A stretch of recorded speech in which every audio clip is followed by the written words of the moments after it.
आकाश, मोहित, सुना, एक जरूरी बात करनी है। हाँ माँ बोलिए ना, मुझे थोड़ी देर में ऑफिस के लिए निकलना होगा। और मुझे भी साइट पर जाना है। क्या बात है माँ? बेटा हम सोच रहे थे कि तुम दोनों में से कोई एक बार रामपुर वाला घर देख कर आ जाए। रामपुर वाला घर? वही पुराना पुश्तैनी घर? हाँ, बरसों हो गए, ना कोई देखने गया ना कोई खबर ली। पता नहीं घर किस हालत में होगा।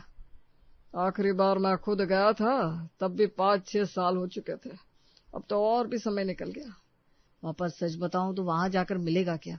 बिल्कुल, इतनी दूर जाने का क्या फायदा? वो गांव वैसे भी बहुत पिछड़ा है।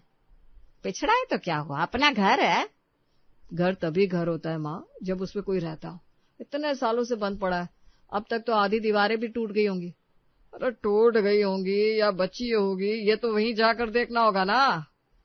पापा आजकल किसके पास इतना समय है? पूरा दिन निकल जाएगा आने जाने में। एक दिन अपने घर के लिए भी नहीं निकाल सकते क्या?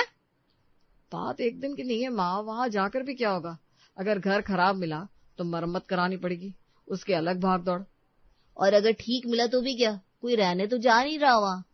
बेटा हर चीज का फायदा नुकसान नहीं देखा जाता, कुछ चीजों से रिश्ते जुड़े होते हैं। रिश्ते अपनी जगह है पापा, लेकिन हकीकत भी तो देखनी चाहिए। बिल्कुल, जो जगह सालों से खाली पड़ी हो उस पर समय लगाना समझदारी नहीं है। तुम्हारे दादाजी ने कितनी मेहनत से वो घर बनाया था। माँ, दादाजी के समय की जरूरतें अलग थी, आज की जिंदगी अलग है। तो क्या पुरानी हर चीज बेकार हो जाती है? बेकार नहीं होती पापा, लेकिन हर चीज को संभाल कर रखने का कोई मतलब भी तो नहीं होता।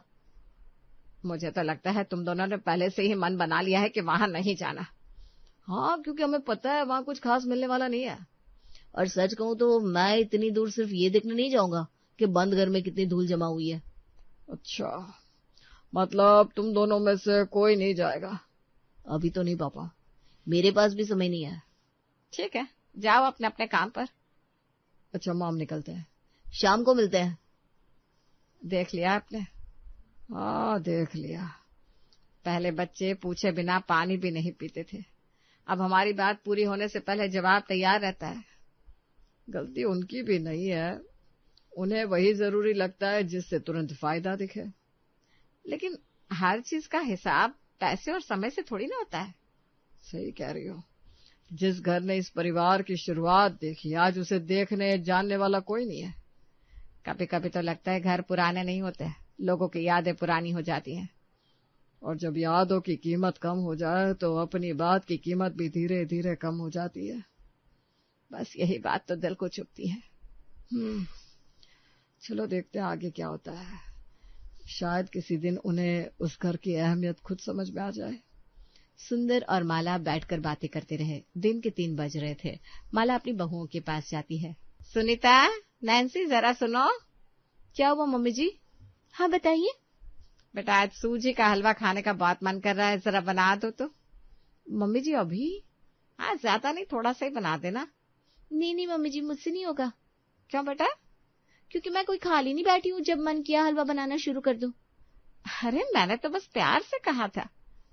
प्यार से कहा या काम पकड़ा दिया माँ जी? ये कैसी बात कर रही हो तुम? बिल्कुल सही बात कर रही हूँ। आपको खुद तो कुछ करना होता नहीं, बस बहुओं को आवाज लगा दो, ये बना दो वो बना दो। सुनीता, अरे क्या गलत कहा मैंने? सुबह से शाम तक घर का कोई भी काम हो, आखिर में नाम तो हमारा ही आता है ना। मैंने कभी तुम लोगों पर जबरदस्ती की है? जबरदस्ती नहीं, लेकिन हर दूसरे दिन कोई ना कोई फरमाइश जरूर होती है।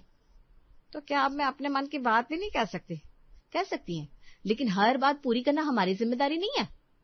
5 मिनट का तो काम है बेटा। 5 मिनट? फिर गैस जलाओ, कढ़ाई निकालो, सूजी भूनो, बर्तन धो। करने वाले को पता होता है 5 मिनट कितना होता है। तुम लोग तो बात का बतंगड़ बना रही हो। नहीं मम्मी जी, आज पहली बार साफ साफ बोल रहे हैं। साफ साफ क्या बोल रहे हो? यही कि हर समय हमें काम मत बताया करिए। मैं तुम्हारी सास हूँ, कोई बाहर वाली नहीं। सास है तो इसका मतलब ये नहीं जब मन करे काम बता दे। हद है, हलवा बनाने को कहा है, पहाड़ तोड़ने को नहीं। हमें तो दोनों एक जैसे लगते हैं, क्योंकि काम आखिर हमें ही तो करना पड़ता है। पहले की बहुएं घर के बड़े बुजुर्गों की बात का मान रखती थी। और पहले के जमाने की बातें पहले के जमाने में ही अच्छी लगती है। मतलब अब बड़ों की कोई इज्जत नहीं रही? इज्जत अपनी जगह माँ जी, लेकिन हर बात मानना जरूरी नहीं है। तुम लोग तो बहुत बदल गई हो। नहीं मम्मी जी, हम बदले नहीं है, बस हर बात पर हाँ हाँ बोलना बंद कर दिया है। अच्छा, हमें देर हो रही है, हलवा नहीं बन पाएगा। और मुझे भी दूसरा काम है।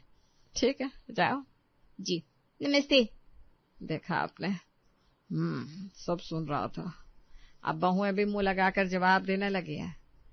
तुम भी न जाने किस उम्मीद में रहती हो माला। अरे पर मैंने ऐसा क्या कह दिया था? कुछ कहा नहीं था, लेकिन अब जमाना बदल गया है। बदल गया है तो क्या बड़ों से बात करने का तरीका भी बदल जाएगा? जब बच्चे नहीं सुन रहे तो बहुओं से क्या उम्मीद करना। पहले बेटे बात टाल गए, अब बहुएं सीधा मना करके चली गई। सच कहूं तो मुझे तो हैरानी भी नहीं हुई, पर मुझे हुई है, क्योंकि तुम अभी भी सोचती हो कि घर में तुम्हारी बात पहले जैसे मानी जाएगी। तो क्या गलत सोचती हो?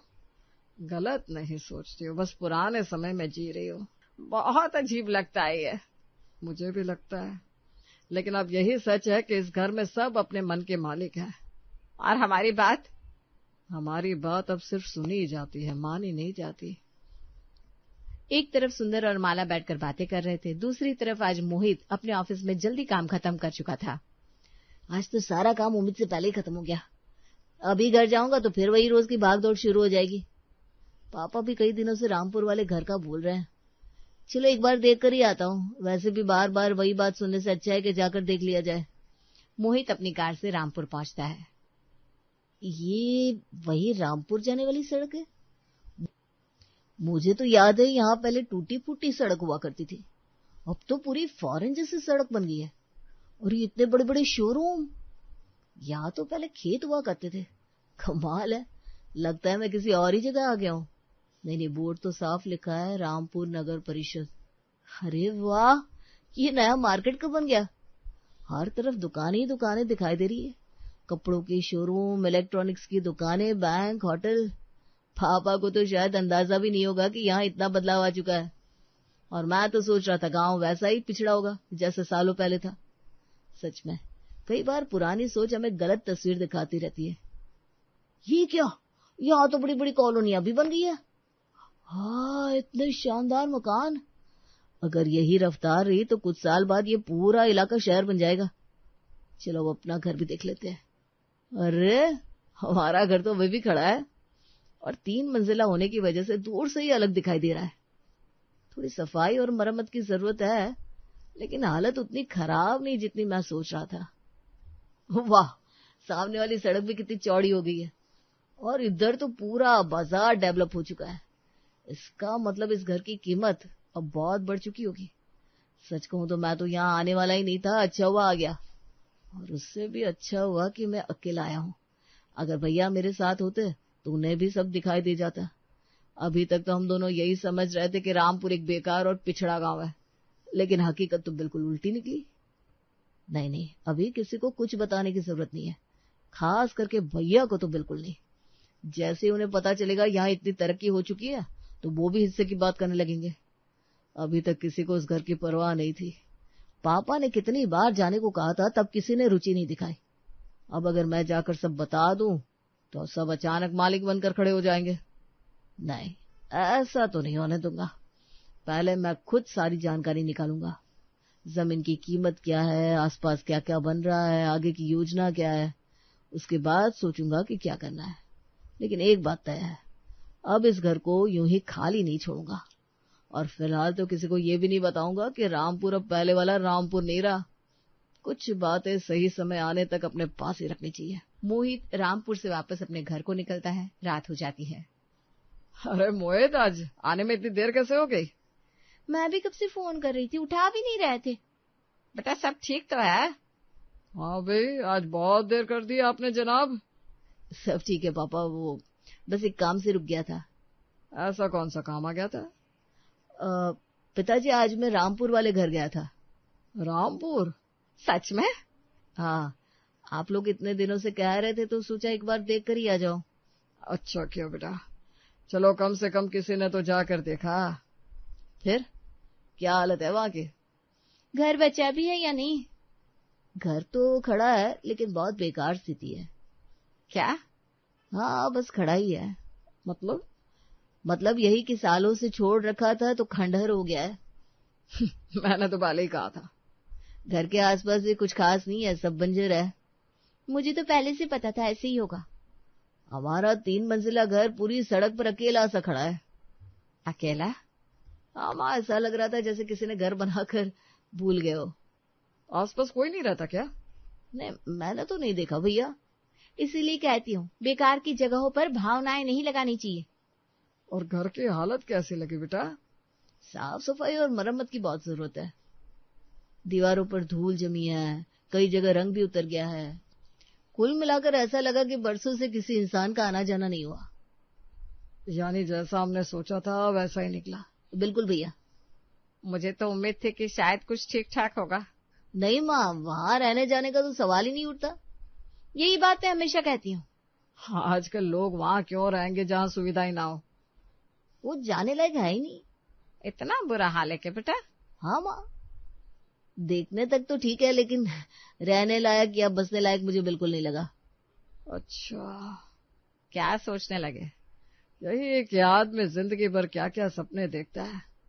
पापा, अब पुरानी बातों को सोचकर क्या फायदा? फायदा तो कुछ नहीं है बेटा, लेकिन यादें तो है। सही कह रहे हैं आप। जब मैंने वो जमीन खरीदी थी तब कितनी खुशी हुई थी। एक एक पैसा जोड़कर घर बनवाया था। सोचता था कभी पूरा परिवार वहां जाएगा, साथ रहेगा, रौनक होगी।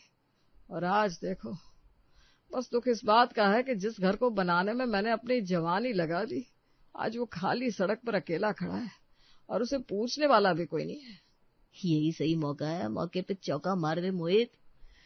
नहीं पिताजी, आप ऐसा मत कहिए। और क्या कहूँ बेटा? आपकी मेहनत पानी में नहीं जाएगी। क्या मतलब? मतलब साफ है, अगर उस घर को लोगों की जरूरत है तो मैं जाऊंगा वहां। क्या कहा तुमने? मैं रामपुर वाले घर में रहने चला जाऊंगा। बेटा, ये क्या बोल रहे हो? बिल्कुल सही बोल रहा हूँ। लेकिन अचानक ऐसा फैसला क्यों? क्योंकि मैं पिताजी को ऐसे निराश नहीं देख सकता। जिस घर को बनाने में इन्होंने इतनी मेहनत की, उसे यूं ही वीरान छोड़ देना भी तो ठीक नहीं है। भावनाओं में बहकर फैसले नहीं लिए जाते छोटे। मैं भावनाओं में नहीं बह रहा हूँ भैया, मैं जिम्मेदारी निभाने की बात कर रहा हूँ। जिम्मेदारी? हाँ। और मुझे बताए बिना तुमने तय भी कर लिया कि हम वहां रहेंगे? हम पति पत्नी हैं, साथ रहेंगे। जहाँ मैं रहूंगा वहीं तुम भी रहोगी। वाह, फैसला भी खुद का, घोषणा भी खुद ही कर रहे हो। नैन्सी, समझो ना बात को। बेटा रहने दो, इतनी बड़ी कुर्बानी देने की जरूरत नहीं है। कुर्बानी कैसी माँ, अपना ही तो घर है। अरे लेकिन वहां कोई सुविधा नहीं है। धीरे धीरे सब हो जाएगा भैया। मुझे कुछ भी धीरे धीरे नहीं चाहिए। मैं कहीं नहीं जाने वाली। क्यों? क्योंकि मैं अपनी अच्छी भली जिंदगी छोड़कर किसी सुनसान जगह नहीं बसना चाहती। नैन्सी, कभी कभी परिवार के लिए भी सोचना चाहिए। फिर सोच लो, सच में चले जाओगे क्या? हाँ माँ, मैं और नैन्सी रामपुर वाले घर में रहेंगे। अरे कमाल है, मेरी राय की तो किसी को जरूरत ही नहीं है। बाद में बात करेंगे। जो करना है सोच समझ कर करना छोटे। जी भैया, बिल्कुल। पता नहीं कहाँ ले जाने की तैयारी कर रहे हैं, ऊपर से ऐसे बातें कर रहे हैं जैसे बहुत बड़ा त्याग कर रहे हो। भगवान जाने आगे क्या होने वाला है। कुछ दिनों में मोहित नैन्सी को लेकर रामपुर आता है। 1 मिनट, ये वही रामपुर है? हाँ, चौक गई ना? क्योंकि तुमने तो बताया था यहाँ कुछ भी नहीं है। लेकिन यहाँ तो चौड़ी सड़कें हैं, बड़े बड़े शोरूम है, कैफे है, नई कॉलोनियां हैं। सच कहूँ तो ये जगह तो शहर से भी ज्यादा शहर लग रहा है। धीरे बोलो। क्यों? क्योंकि मैंने घर पर जो कहानी सुनाई थी वो सबको यहाँ आने से रोकने के लिए सुनाई थी। क्या? और नहीं तो क्या, अगर मैं सच बता देता तो आज पूरा परिवार यहाँ डेरा डाल देता। मतलब तुमने सबके सामने झूठ बोला? अरे कभी कभी अपने फायदे के लिए थोड़ा बहुत छुपाना पड़ता है यार। वाह जी, बहुत ईमानदार निकले आप। कम से कम अब हमारे पास ये पूरा घर रहेगा। मुझे तो लग रहा है कहानी यहाँ खत्म नहीं होने वाली। क्यों? क्योंकि सामने जो गाड़ी रुक रही है उसमें भैया और भाभी दिखाई दे रहे हैं। क्या? नमस्ते छोटे भाई। कैसे हो देवर जी? आप लोग यहाँ? हमने तो सोचा हम भी तो देखे हमारा छोटा भाई इतना बड़ा बलिदान क्यों दे रहा है। यहाँ आकर तो कुछ और ही कहानी पता चल रही है। झूठ क्यों बोला वैसे? आकाश जैसे ही ये कहता है, पीछे से आकाश और मोहित की छोटी बहन निक्की अपने पति के साथ पहुंच जाती है। अरे वाह, लगता है हम सही जगह पहुंच गए। लो, अब ये लोग भी आ गए। भैया आपने तो कहा था रामपुर पहले जैसे ही पड़ा हुआ है। मुझे तो टेंशन हो गई थी कि आप कैसे रहेंगी, इसलिए भागे भागे आ गए। लेकिन यहाँ तो, और यहाँ तो पूरा हाईटेक शहर खड़ा हो गया है। हमें भी यही बताया गया था निक्की। लेकिन देखो सच्चाई सामने है। सच में मैं तो पहचान ही नहीं पा रही। इतनी बड़ी बड़ी बिल्डिंगे, इतना बढ़िया बाजार। और सबसे खास बात, तो फिर आपने घर पर सच क्यों नहीं बताया? अरे क्योंकि मुझे पता था जैसे ही सच बताऊंगा आप सब यहाँ पहुंच जाओगे। तो ये बात थी।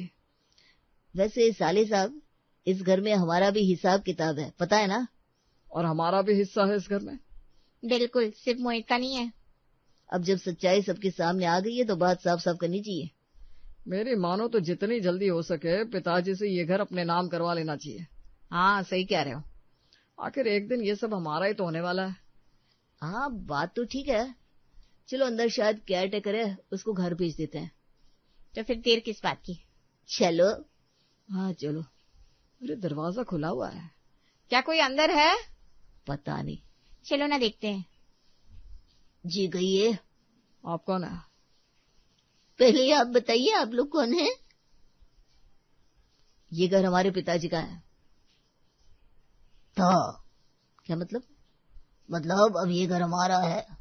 आपका? जी हाँ। ये कैसे हो सकता है? बहुत आसानी से। सुंदर जी और माला जी ने ये घर हमें बेच दिया है। क्या बेच दिया? बिना हमें बताए? नहीं नहीं, ये नहीं हो सकता। सारी कागज हमारे पास है। रजिस्ट्री भी पूरी हो चुकी है। मतलब अब इस घर पर आपका अधिकार है? बिल्कुल। लेकिन पिताजी ने ऐसा क्यों किया? हमें तो कुछ बताया भी नहीं। यकीन नहीं हो रहा। मैं अभी माँ को फोन लगाती हूँ। भाग्यवान, जल्दी करो। अगर ऐसे ही तैयारी करती रही तो फ्लाइट निकल जाएगी। अरे आ रही हूँ। ये टोपी कैसी लग रही है? बहुत बढ़िया। इतने सालों बाद घूमने जा रहे हैं, थोड़ा स्टाइल तो बनता है। हाँ जी बिल्कुल बनता है। और सुनो, सच कहूँ? क्या? अच्छा हुआ आपने रामपुर वाला घर बेच दिया। और नहीं तो क्या, आखिर कब तक खाली पड़ा रहता है। सही बात है। हमने जिंदगी भर क्या नहीं किया बच्चों के लिए। पढ़ाया लिखाया, अच्छे घर बसाए, इसीलिए कि जरूरत पड़ने पर हमेशा साथ खड़े रहे। लेकिन जब हमें उनकी जरूरत थी तब किसी के पास 5 मिनट का समय नहीं था। इसीलिए आपने घर बेचने का फैसला कर लिया। कम से कम उस घर से मिले पैसों का आनंद तो हम खुद ले सकते हैं, और पहली बार अपने लिए जी सकते हैं।